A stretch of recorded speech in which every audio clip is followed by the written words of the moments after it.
Welcome, everyone. We're back to On the Line. It's Tuesday, September 12th, and I am Cory Mall here with Olivia Panay. Hello. Today's show, we're going to go into the three big things we saw this weekend. We'll explore a new Kansas 5K best, which was kind of awesome to see this past weekend. We'll tell you about the programs that have impressed us the most in cross country, and then we'll finish with some very important meets on the calendar this weekend. But before we get to that, it is a weekend for us. We're all traveling. You're going where? I'm going to Oregon for the Prefontaine Classic, the last outdoor meet of the season. What are your feelings on that? I'm excited because it's just like one of the biggest meets like outside of Worlds this year, but also I'm just like so ready for cross country. I'm so ready for it. Agreed. Mm-hmm. And then and you are going to my second home. I'll be in College Station for the Texas A&M Invitational, which will be live on MileSplit. We'll have full production there of races, interviews, everything. Prefontaine, Texas A&M. I don't think they really compare necessarily, but we're going to go with it. Let's start things off first today. First topic on our minds. Three big things we saw this weekend, the first of which was Liberty Bell and Isabel Alori, who won the girls' race. Olivia. Yes, I think it was as we spoke last week, we talked about what does this meet like capsulate for these athletes moving forward, and it was an opportunity for us to see where these athletes are. Some of them are debuting, where they kind of shake up, and especially because it's such a big meet in Colorado, it kind of gives us a glimpse of what we can maybe expect for states. So as we just saw, Isabel Alori really just controlled this race and improved upon her debut of 17:10 from August and won the title in a 16:51. And I was really impressed with Ella Hagen, who was second with the 16:55. And then we also saw Air Academy with Tessa Walter just kind of leading the cadets there with a 16:55 for third. And then Bethany Mahalik will finish fourth with a 17:26. And so as I mentioned last week, I was just super pumped to see Air Academy kind of put everything together, and they won the team title with 26 points, had a 55-second split from their first through their fifth runner, and had a 17:31 average, which I thought was very impressive. So the girls looked very, very strong, but this was the Isabel Alori show for sure. Number 4 team to open up the preseason on the national rankings is Air Academy. So yes. Still sort of living up to the expectation that we placed upon them. I definitely believe so. I think they're a top 5 team in the nation, and I think they just solidified that, and especially with it being their season opener, Tessa Walter putting out a really great performance. I feel like they're kind of in that great spot right now. Yeah. There's a couple teams I think that have some really amazing combinations. Tessa Walter, Bethany Mahalik, yes, is pretty much as good as you can get, right? Right, exactly, for sure. And especially since Colorado, I feel like it's a big state when it comes to distance running. So the fact that they're posting these times right now and the team is doing well in the state of Colorado, I can't wait to see what they do when they get to that national level of competition.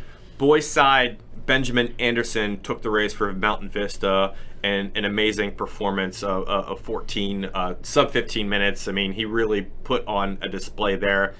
Maybe a little surprising considering most people he wasn't on the radar of most people entering the season. He was 39th at States last year in 5A. He was the 5th fastest sophomore last year at State. So no one probably saw him like this other than the Mountain Vista coaches, I would think. Mm-hmm. He did win the mountain running championships 5-mile race early on before the season started, so that was maybe a glimpse of how good he would be. But to come into Liberty Bell and win is a really, really good performance.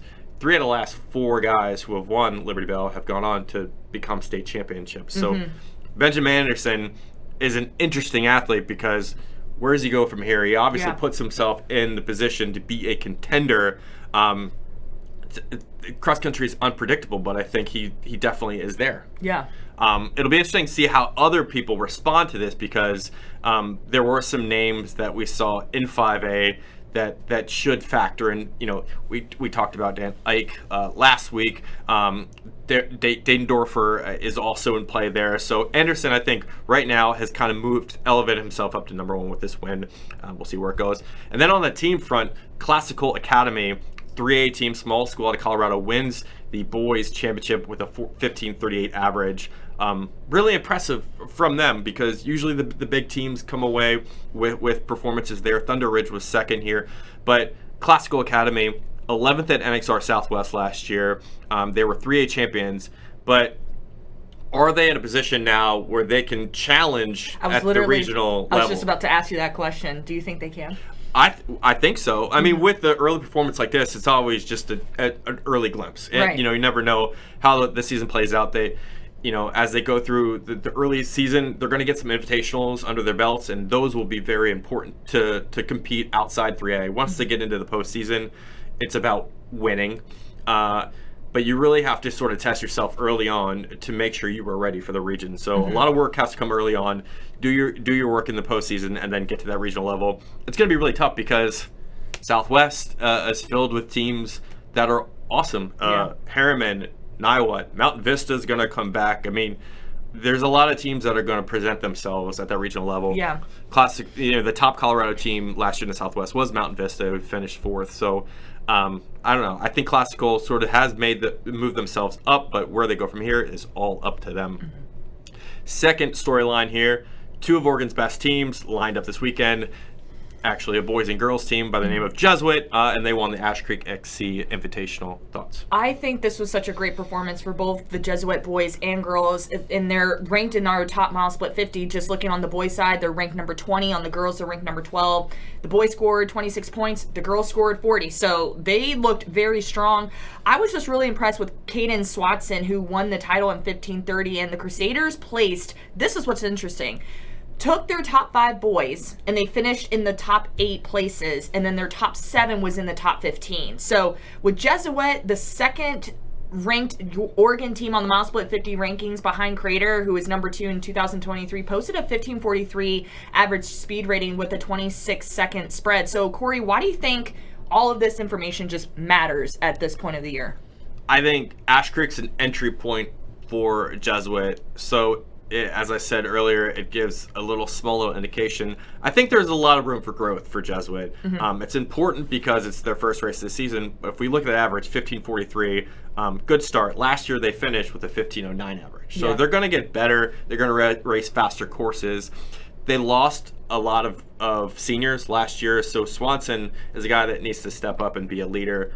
For Jesuit teams historically, they've needed to rely on that leadership of their squad. They're, good teams, large teams. When you graduate a lot, you got to rely on the guys that come up, and that's Swanson right now. So we'll see how it goes. I think the next big meet for them is Nike Hole in the Wall in October. Which is going to be great for them. And then on the ladies' side, they scored 5 in the top 12. Their top 7 finished in the top 15. Liliana Hudnut finished 4th overall with an 1830 and led the team to a 45-second split with an 1859 average. But I think even just looking outside Jesuit, we had a young talent that was also in this race who's on our MileSplit 50 rankings. We had Emily Wisniewski, who won the title in 17 flat. So my eyes have been just kind of out for her, and just seeing how she's going to just shape up as the season unfolds a little bit more. But great performances across the board from this meet. Yeah, we'll talk more about Emily a little later in the show. She's going to feature in Woodbridge this weekend in California. Third topic to discuss, Cardinal Gibbons' girls at the Knights Crossing invite were perfect. Yeah, literally perfect. Scored 15 points and won the team title with an 1830 average. And I'm quite impressed with Cardinal Gibbons because I feel like they're a very young team. They have no seniors, just a handful of juniors, and I think 1 sophomore. So they are on our honorable mention right now from our preseason rankings. And I feel like as they toe the line with some of those national competitors, I'm just looking forward to see how they just balance that pressure of really putting all their girls and finishing strong. And, just coming from North Carolina, they have some great opportunities to compete against some of the big schools there as well. But I'm curious to see how they do nationally once they kind of start trekking in those waters a little bit more. Inching closer to Cuthbertson. Yes. I think is kind of the goal, right? Yeah. Hard to argue with 15 points in a race that had 368 girls. Yeah. Large invitational. You come into a different state and you absolutely destroy everybody on the course. The Virginia MileSplit editor, Nolan Jez, was a little disappointed because North Carolina came into his state and dominated, and he was like, wow, you don't see that very often. But as you said, no seniors on this team. They all come back next year, so you build and build and build this year and really see what you can do. You got 2 years to work with them to see just how good they can be. So pretty interesting development now in North Carolina with Gibbons, because you have Gibbons, Cuthbertson. I don't know. It's going to be a dogfight, but it's going to be a good one.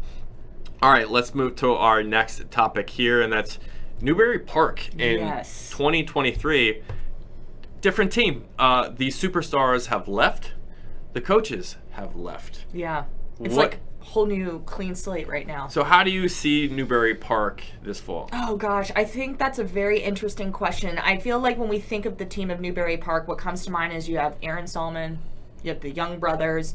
The only person remaining from this original squad who happens to just be the lone wolf right now is Deb Dashi. And I feel like this is a great opportunity for him to really elevate this program. He has been through it all. He's been there, 3+ years now. And so the fact that he is still a part of this team, I really feel like he's going to bring the traditions that we're used to seeing from Newbury Park, just being that dominating team. He knows what it takes. And I think that's to the team's advantage. Like, he knows how to compete. He knows how to toe the line and just put his best foot forward. I just think it's going to be a rebuilding season for sure for Newbury Park. Just a kind of a brand new clean slate. And they have some competition. They're going to have Ventura boys in there that they're going to have to face. So it's going to definitely challenge them, but I think they're going to grow from this experience. They've looked good so far, though. Yeah. I don't know. I'm interested to see just where they go, because they've performed well at Cool Breeze already without Dashi, only second behind Great Oak, and they just won the Marmot League meet. Dev is in a different, or it's Dave Dashi, it's pronounced Dave Dashi, is in a different position because he's always had to lean on others to run out in the front, be front packers. He himself now is that number one, so he's placed in a different position, has to lead this team from the front, and that's cool for somebody to now have to be given this responsibility. And I think the runners now on Newbury Park will have to catalyze around him. New group of athletes, new coach even. They posted job listing in August. Steve Hawkins, Tanya Brosnan, gone. Sean Brosnan obviously left 2 years ago. Chris Karsten is now the head coach of Newbury Park.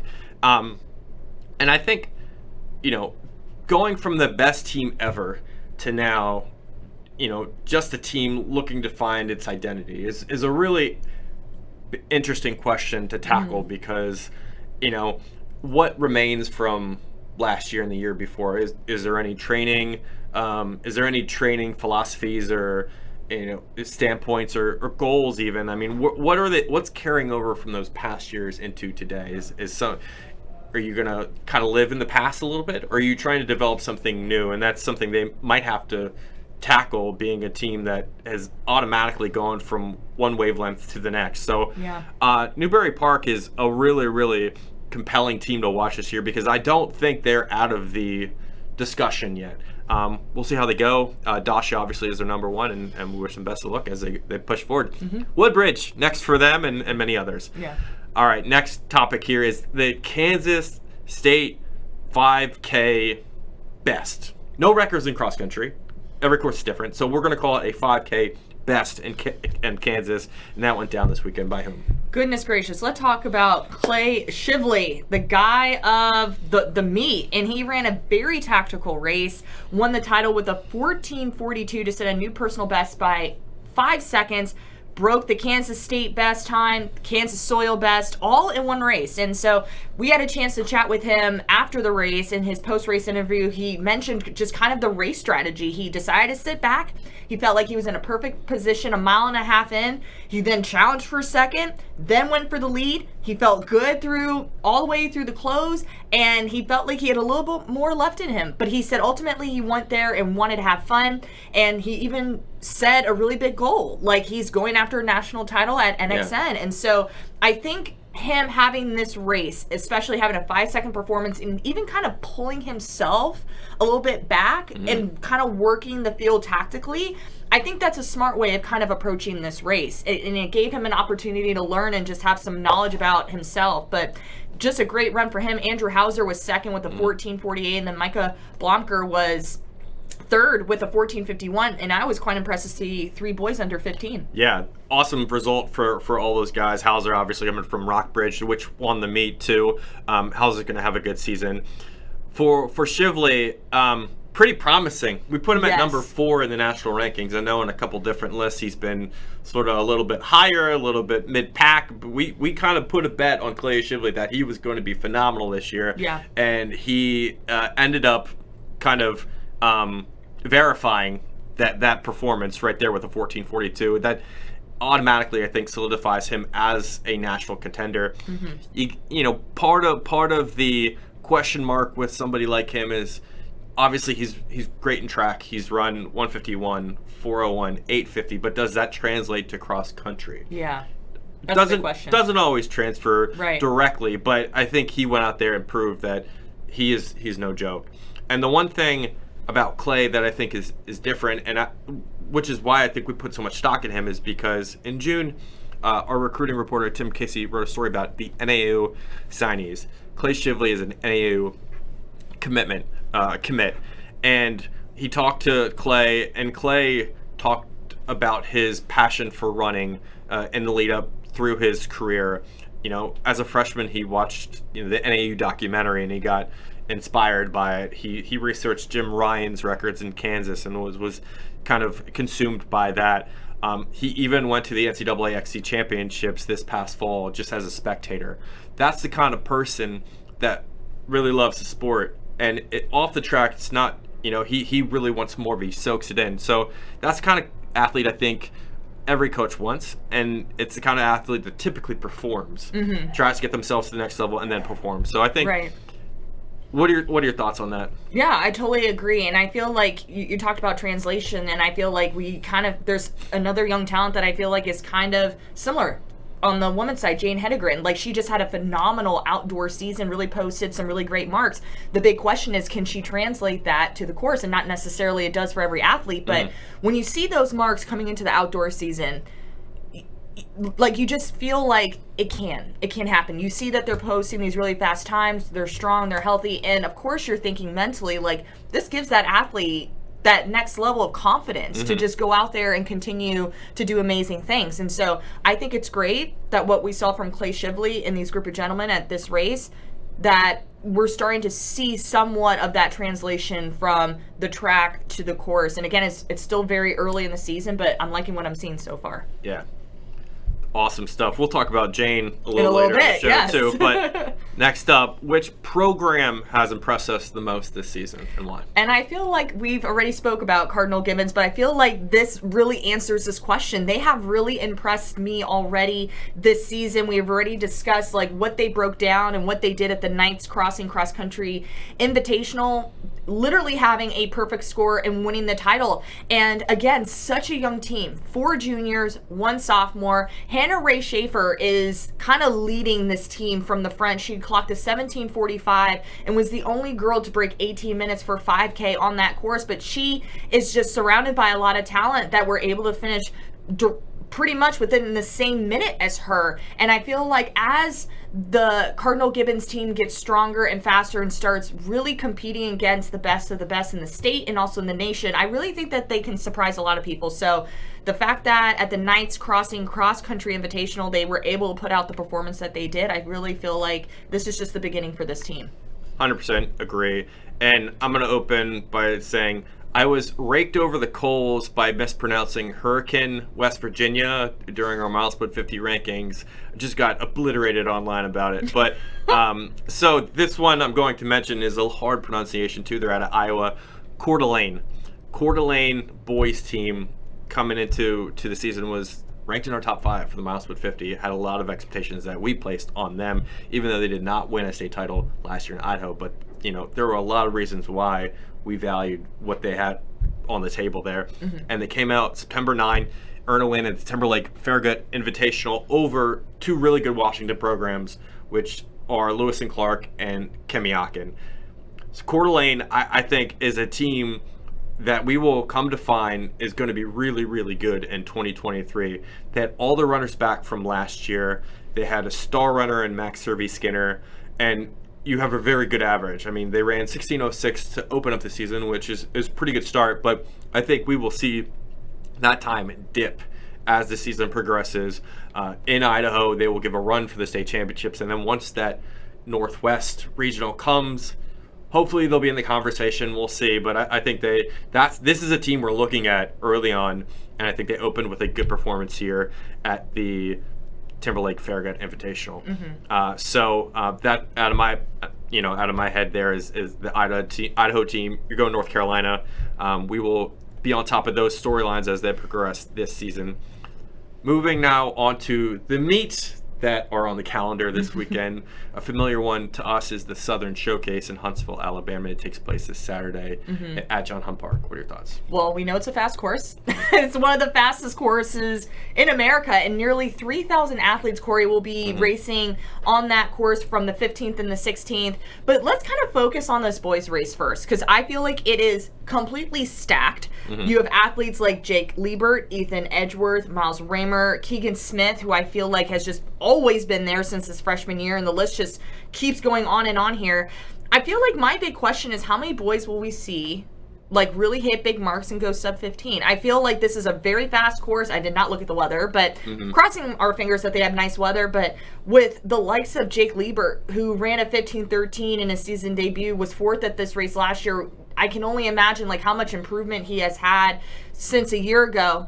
Keegan Smith, another name, is someone that, like I mentioned, has always been there, and he's been in the mix since his freshman season. He was 7th in this race last year with a 15:07, and then Ethan Edgeworth went 15:08 and finished right behind Keegan Smith in that race. So we have a lot of athletes coming back from the previous race last year, looking to do some amazing things. Like, what can we expect from this boys race?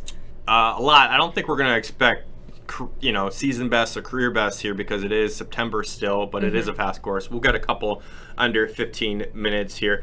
Ethan of Cold Springs, we talked about him last week or 2 weeks ago, opened up with a 14:45. That was the number one up until Clay just surpassed it. He's on a mission to be one of the best runners in the country. Liebert got beat in his opener, so I think he's coming back looking for a little bit of redemption. He has experience here. Some of the guys you didn't mention are amazing in their own right. And I think you might have said Tommy Latham out of Georgia. He's run sub 15 already this season. Brady Mullen out of Jesuit had a bad race at Running Lane last year. Coming back, a little bit of redemption, ran well last year here. Josh Ruiz of Bellin Jesuit in Miami. Great team, top 6 team in the nation coming into the Southern Showcase. And then we have really young runner by the name of Andrew Brown out of Mississippi who's been phenomenal in the middle school ranks, and now he's coming up and trying to kind of distill some of that talent against high schoolers. So I think we're going to see some of the best South region runners, Southeastern region runners. This will be the second best meet of the weekend outside of Woodbridge, and the boys race is just, I don't know what it will take to win, to be quite honest. I mean, maybe 14:50. Okay. Maybe 14:45. That's where I was. Okay. My brain went 14:45 for this. Okay. Yeah.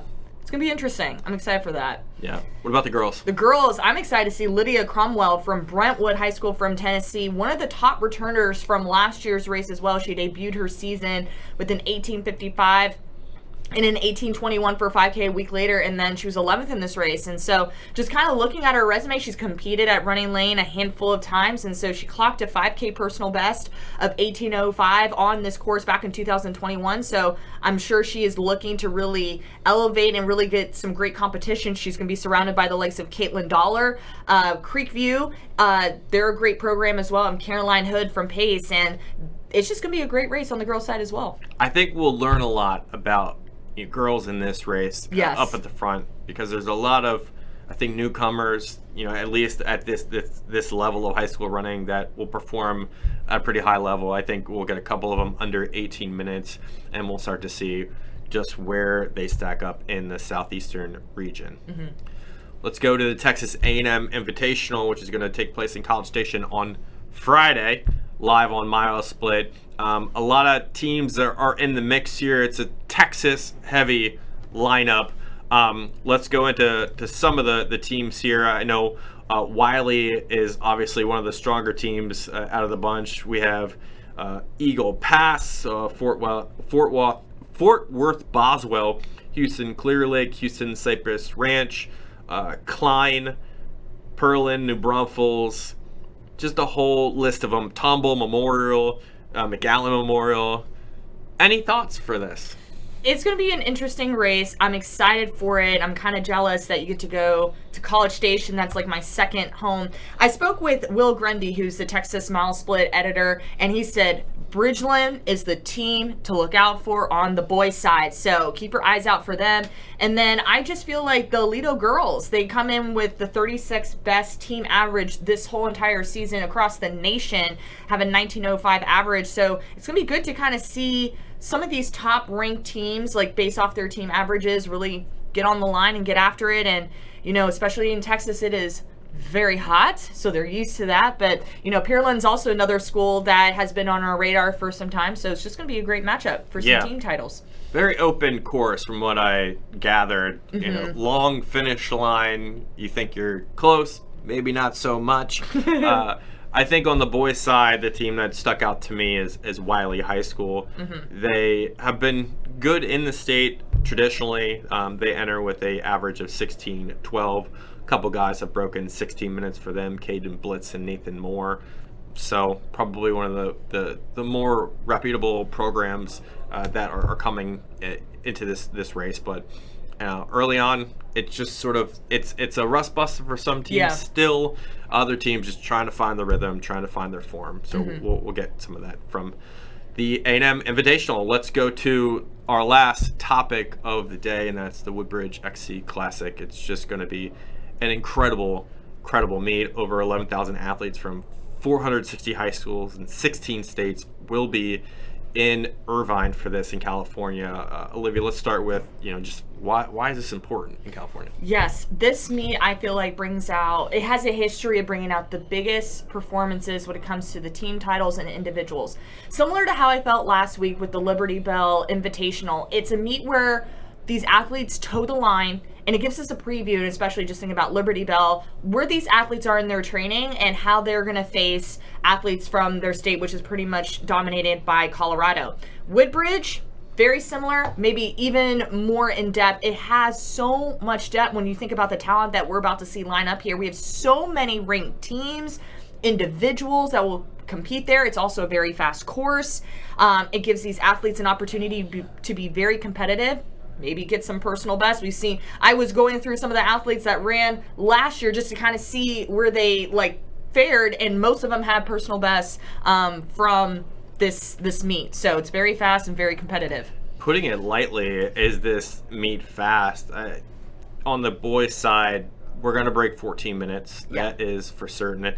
And on the girls' side, we're definitely going to break 16 minutes. But how fast we will go, that's a question. Sadie ran 15:42 last year at Woodbridge. So I definitely think we'll get more than one under 16 on the girls' side. Woodbridge is essentially about chasing times. Right. It's a place where I think teams go. Winning the meet is, I think, secondary. In some ways, there's 100 different races. Obviously, you can win different races, but really, you go there to perform and get that time. The incentive is there to run it because there's no terrain or course in America that's as track-like as that. John Hunt Park comes close, but Woodbridge is essentially a soccer complex. It's flat as can be. Literally, the grass is just pristinely cut, and it's like running on a track. So, athletes teams go there to run fast. Last year, not even in the championship section, was a runner by the name of Carson Knocker from Nebraska. He finished his career with 20 straight wins. He won the men's, or the boys, rated varsity race in 13:49. That would have been third in the boys' sweepstakes race. So you'll get talent from all corners at Woodbridge, and the purpose is to run fast, run your best at that meet. So let's get into the sweepstakes races. There's a ton of talent here. Oh, yeah. And I guess let's start with the teams first, and I'll outline some of the bigger ones. On the girls' side, Buchanan, Air Academy, J. Sarah, Flower Mound, Oaks Christian, South Lake Carroll. On the boys' side, Harriman, Ventura, Great Oak, Crater, Newbury Park, South Lake Carroll, and Dana Hills. What's sort of your top storyline to watch out for on the team side of things? Yes, we talked about J. Sarah. I think it was last weekend. stock up, stock down from where they were in California. And I said they were stock up. Mm-hmm. Now we have Buchanan in this race. Mm-hmm. How is this going to play out? It's going to be really interesting to see Buchanan and Jay Sarah toe the line and just go after it. I also think it's quite interesting to see the Flower Mound girls in there as well, because I feel like they're a very strong team here in Texas, and they're going to get that glimpse of some of the nation's best teams currently right now. And so I'm excited to see how Flower Mound, Oaks Christian as well, with Peyton Godsey on that team, Air Academy, we just saw him run very well this past weekend. So a lot of great teams are just going to be after it, especially on that girls' side. And then with the boys, Ventura, I think, has one of the talented teams that we're going to see. We talked about Newbury Park earlier. I feel like this is an opportunity for them to really showcase their talent. Harriman is another team that we constantly talk about. So what are your thoughts on the girls and the boys teams competing this weekend? I'm glad you said, that comment on stock, because here's a situation where I wouldn't put as much stock into winning this race, because that isn't necessarily going to mean a lot come end of the season. Correct. A win is great here at Woodbridge for any team, any big-time team, but it's not going to mean a lot come November. So a lot of teams can rebound and recover. If Harriman beats South Lake Carroll, for instance, I think a lot of things can change in time. Winning here, though, will be a good statement. I think statements are made here, and in the case of the girls' race, I kind of just want to see how good Buchanan is. They're ranked number 2 in our girls' rankings to start the preseason, but they are kind of throwing in a couple different girls. They graduated 2 really important runners last year. Are they going to be able to restock alongside the likes of Air Academy, who's already run well, Jay Sarah, that's run well? Flower Mound will have to battle with South Lake Carroll girls, and that's a tussle in its own that we're going to have to see how that gets decided in time. I think a lot of different, things can work out in the girls' race. If I'm putting a bet on it, I'm going with Air Academy here. Okay. I'm going to put my money on Air Academy. On the boys' side, I think it's Harriman's race. They've already proved themselves. They already made statements. Right. So, but that was in Utah. Now you get to face, teams from all over the country, Crater being one of them, number 2 in the rankings here. Harriman definitely wants to make sort of their name known at the top of the national ranking. So I think Harriman getting win over all of these teams would mean a ton moving forward. So my money is on Harriman on the boys' side. Ooh, interesting. Okay, I would have to agree with you on the boys. The girls, I don't know. I'm just thinking about the talent that each and every team has to pinpoint where to go. I can understand why you picked Air Academy. They've proven themselves already. I just think on the back, Buchanan, I think I'm going to put my money on Buchanan just because I feel like we haven't seen them yet, but I feel like they're such a strong team. And I feel like they're going to figure out, I know you just said they graduated 2 really key members, but I feel like they're really going to showcase and put together a really great performance this weekend. So I'm going to go against the grain with you on this one. So I'm going to pick Buchanan on the girls' side. But Air Academy is definitely right there, for sure. Girls' race, Sadie Englehart, Jen Hedgren, Elizabeth Leachman, Emily Wisniewski, Cameron Macias, Hannah Thompson, Peyton Godsey, Tessa Walter, and Bethany Mahalik. That is a murderer's row of girls runners. Yes. So how do you kind of imagine the girls' race happening? That's really tough because you just named a lot of athletes that, number 1, they've already proved that they're strong competitors. Sadie Englehart being one of them. She's your defending champion. You can't exclude her.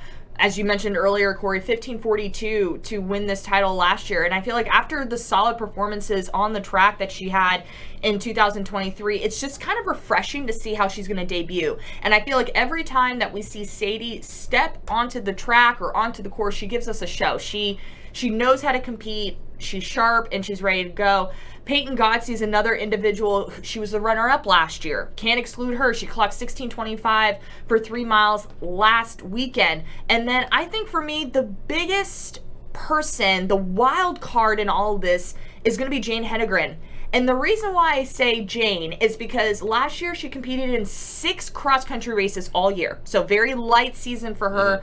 But she came off a very strong 2023 track season. She won the Nike Outdoor National title in the 2 mile, which equaled U.S. number 3 in the 2 mile, but clocked a 9:54, which broke the sophomore class record. We talked earlier, how does that translate onto the cross country course? I have her right now at number 6 on the preseason rankings.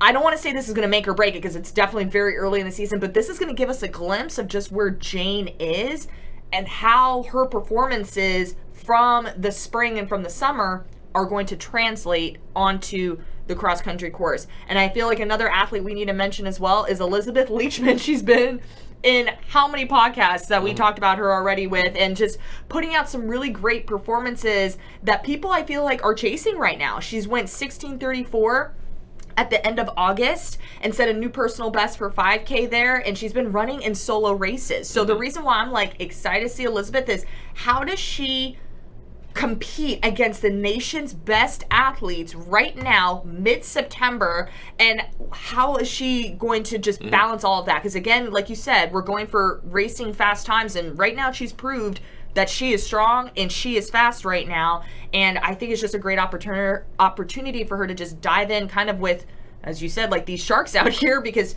you know, Sadie Englehart knows how to compete, Peyton Godsey knows how to compete, Jane Hedegren definitely knows how to compete. So here we have Elizabeth Leachman, really just her stock keeps rising. So how is she going to fare this weekend? So the easiest thing I think to say would be there would be 2 spotlights. One's on Sadie Englehart, one's on Jane Hedegren, and it's a race where we see these 2 superstars going at it. We rarely, if ever, have seen them go at it together. Yeah.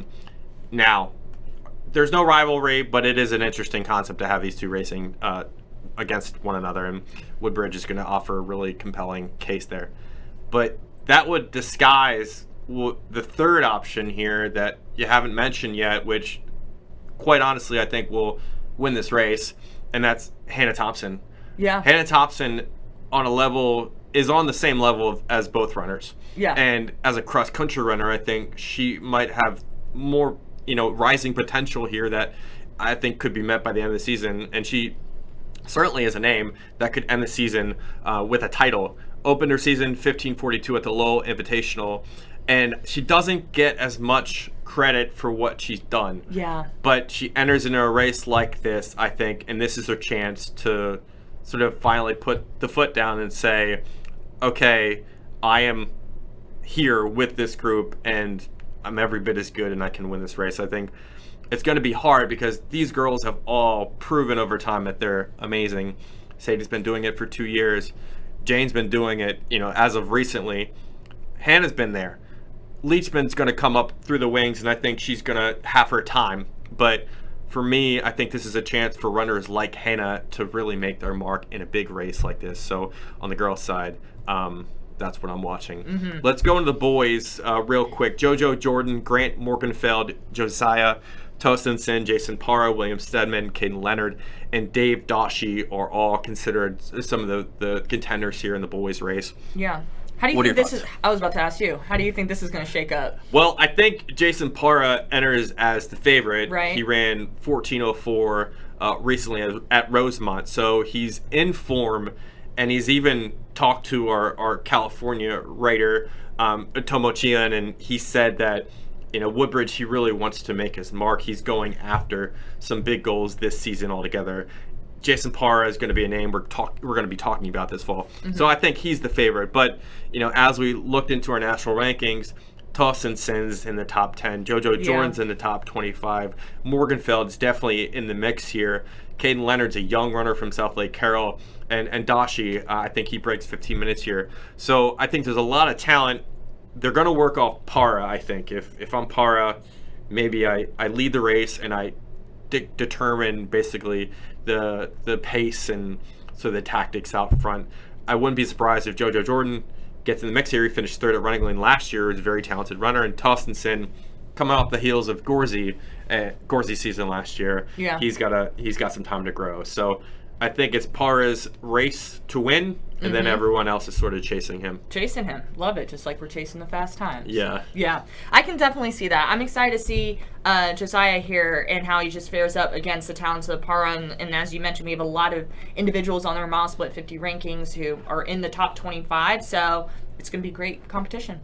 All right, last topic here. Which athlete do we think is going to break through?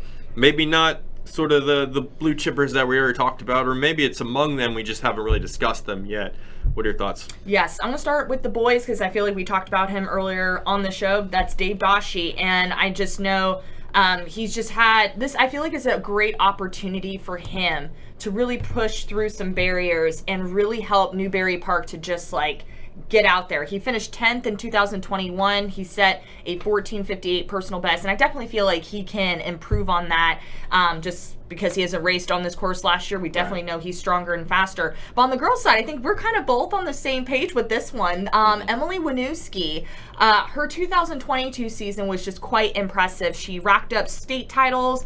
She qualified for NXN after finishing 4th at the Northeast Regional Meet. She was 27th at Nike, state champion, runner-up at Nike Outdoor Nationals in the 5K. And now as a junior, I feel like how is she going to fare where she is right now at this point of the season? And I feel like because this is her first time competing at Woodbridge, like it's going to be an eye-opener of how fast these ladies are going to get after it. Like it's not really tactical. Like you really just gotta go. So I'm excited to see how Winooski just kind of competes with all the other competitors. Yeah, I agree. I think outside of the ones we've already mentioned, and that's including Leachman too, I think Leachman will run well here. Wisniewski is going to be right there with that group. Toward the end of Woodbridge is when it tends to break off from those front packers. Yeah.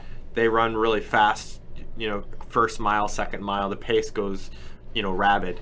And then in that third mile tends to break off a little bit. If I were to see it, maybe a little bit, maybe that's where that happens for the likes of Leachman and Wisniewski. But I think Wisniewski runs a PR for 3 miles, absolutely, without a doubt. And I think she runs a really good time that we might be surprised at. So I like her. And then on the boys' side, I'm going to go with Caden Leonard of South Lake Carroll.